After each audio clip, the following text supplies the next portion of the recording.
David, Cécile de Ménibus.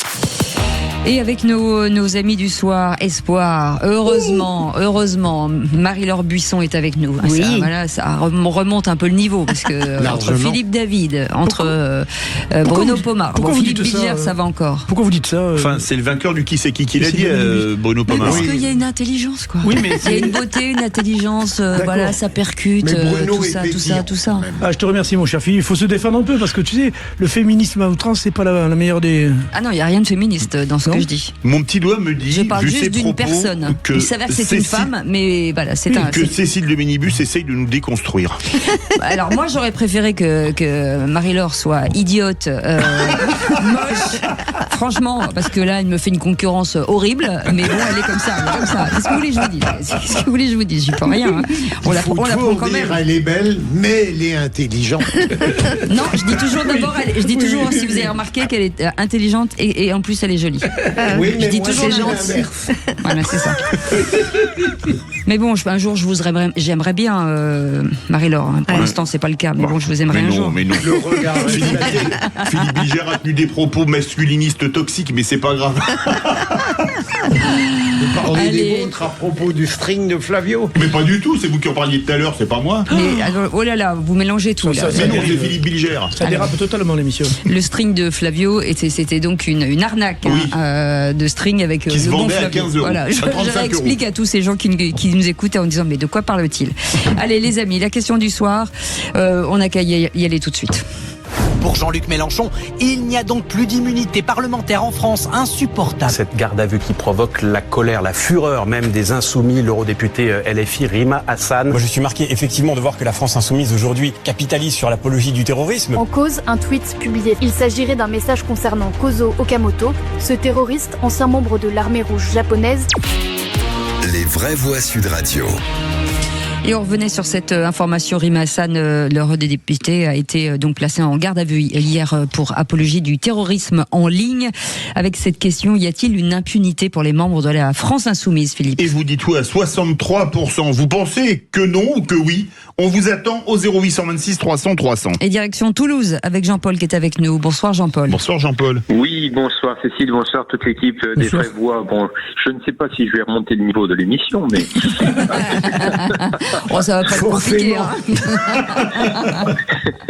Bon, en tout cas, j'adore les propos de Philippe David et son franc-parler et ses propos très directs. Merci. Bon, pour en revenir au thème de changer la hiérarchie.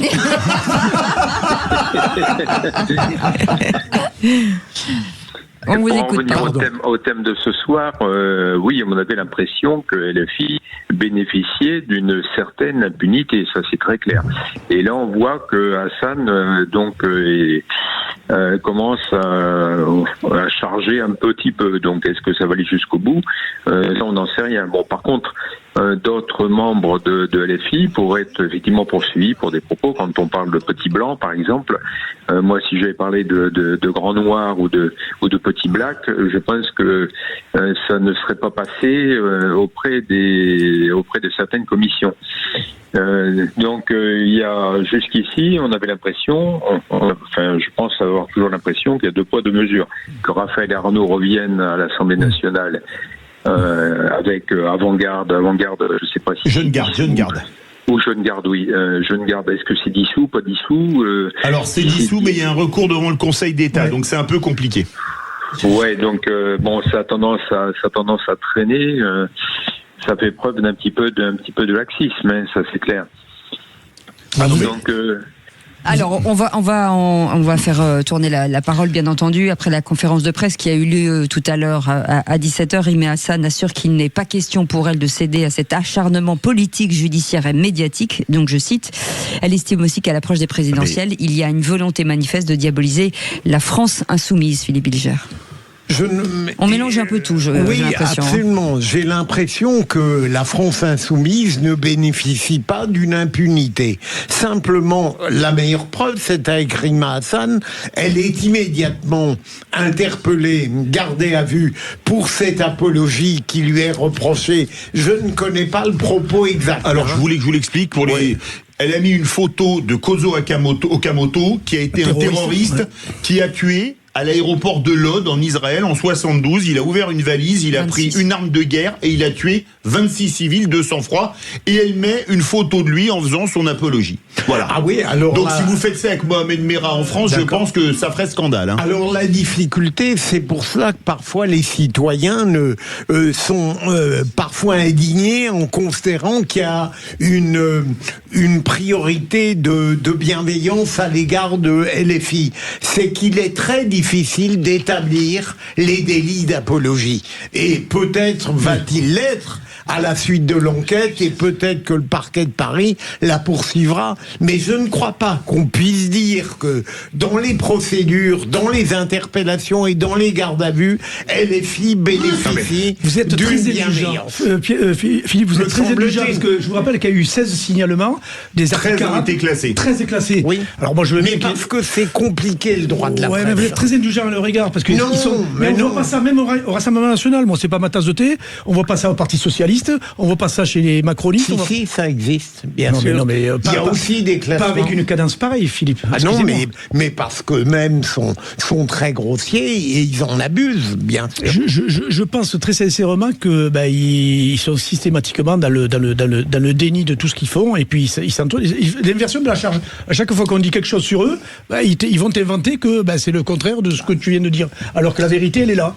Et à un moment donné, ça ne peut plus passer. Et là, je pense que la procédure a quand même été très bien verrouillée par la PJ, parce que pour la coincer comme ils l'ont fait hors des commissions parlementaires, parce qu'on peut pas la session parlementaire, où il n'y a pas d'immunité au Parlement européen. Stratégiquement, c'est bien vu. Elle a été reconvoquée encore ce matin. Elle est sortie. On ne sait pas ce qu'il en coûte, mais quoi qu'il en soit, pour une fois, elle est quand même accrochée. Donc, est-ce qu'elle va prendre de la prison ou pas ? Ça, c'est une question. Marie-Laure Buisson, il y a quand même une proportion à la victimisation systématique. C'est systématique. Leur grande arme, c'est l'inversion accusatoire. Oui, ça consiste à dire des horreurs, à faire des horreurs, à taper tout le monde dans la rue à Lyon et dire ensuite c'est horrible, c'est moi qu'on attaque et tout ça. Mais je pense que l'une des raisons pour lesquelles on a l'impression qu'ils échappent un peu au système, c'est à cause de la rapidité des provocations de LFI et la rémanence de ces provocations. C'est tout le temps, ça n'arrête pas.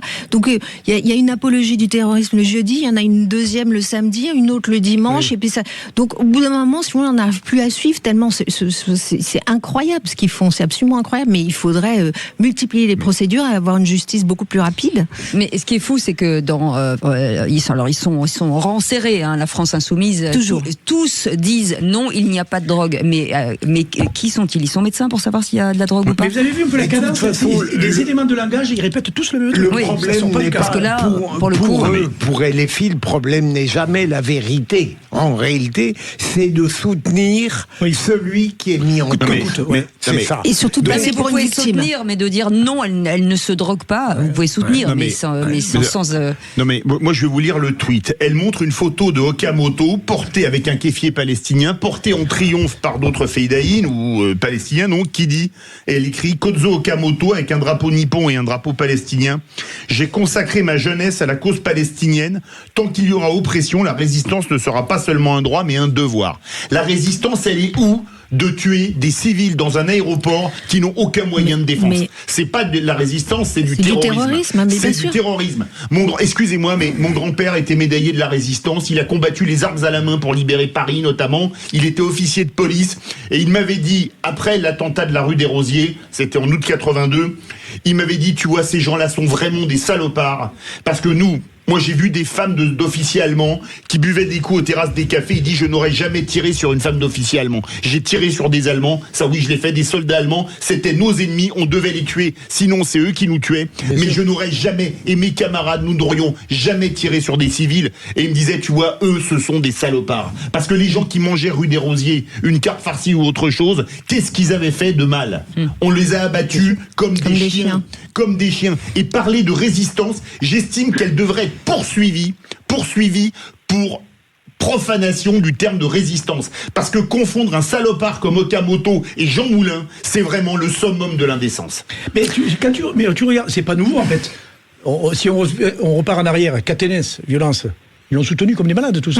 Kerbrат, Quand il prend du chemsex et compagnie. Bon, acheter avec ses frais de parlementaire un mineur clandestin. Raphaël Arnaud, le dernier non, mais dans leur camp, quand ça les concerne, rien n'est grave en fait. C'est ça. Voilà, rien n'est grave. Oui, c'est les gens de la société. Ils sont élus démocratiquement, ils le disent. Ils ont tous les droits. Ça dans aucun autre parti, très sincèrement. Quand tu vois le palmarès de ce côté-là, mais ça c'est. Parce que aussi, ce sont des gens qui pratiquent la violence. Oui, ils sont violents verbalement, ils sont violents physiquement avec Raphaël Arnaud. Légitime, exactement. Et donc c'est pour ça. Donc les gens, à chaque fois, les gens sont pris de court. On est pris de court. On n'en revient pas. On dit non, mais ils sont quand même pas arrivés là. Exactement. Il y a cette déclaration aussi. C'est un nouveau cap franchi dans le harcèlement judiciaire visant à faire taire les voix qui défendent les droits du peuple palestinien. Quel est le rapport avec cette garde à vue ? En fait, aucun. En fait, on dévie tellement, on déplace le problème. Léoman, ce petit dictateur là, de Léoman, je l'appelle comme ça, le mec, il ose dire que les policiers ont mis de la drogue dans un truc. Oui. Le mec, Léoman dit n'importe quoi. Mais plus c'est gros, ça devrait être jugé aussi. Jean-Paul est avec nous, si vous le permettez, Marie-Laure. Jean-Paul, vous vouliez réagir, je crois.